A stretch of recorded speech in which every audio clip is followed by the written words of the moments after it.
Arritën 17 mjetet e para të lehta të blinduara të quajtura Striker, ndërsa deri në mes të verës pritet të arrijnë gjithsej 42, të cilat janë pjesë e furnizimit të mjeteve ushtarake nga Shtetet e Bashkuara të Amerikës.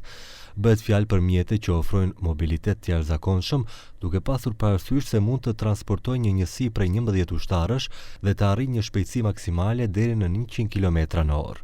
Ministri i Mbrojtjes Vladimir Misajlovski tha se furnizimi me Striker është investimi më i madh dhe se vendi po bën gjithçka që është e nevojshme për të pasur një ushtri moderne me shumë pajisje.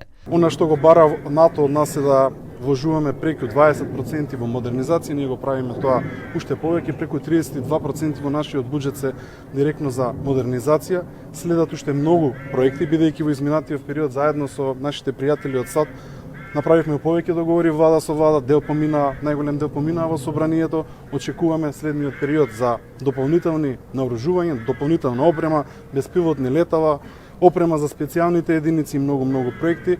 Nicole Varnes, zëvendëshefe e misionit të ambasadës së SBA-ve në vend, tha se maqënia e Veriut, si aleate e NATO-s, po bën gjithçka për modernizimin e ushtrisë. North Macedonia takes a real and visible step forward in modernizing in armed forces and strengthening its place in the NATO alliance. These Strikers are more than just new vehicles in their inventory. They are a tangible sign of our partnership and a clear expression of our shared commitment to defend our countries, our alliance, and the values we all stand for. Përveç furnizimit me Strikers, paralelisht është në zhvillim edhe një projekt tjetër që realizohet me SBA-t i quajtur Klisa, me të cilin do të restaurohen mjetet e vjetra dhe të dëmtuara që kanë qenë të ruajtura në depo.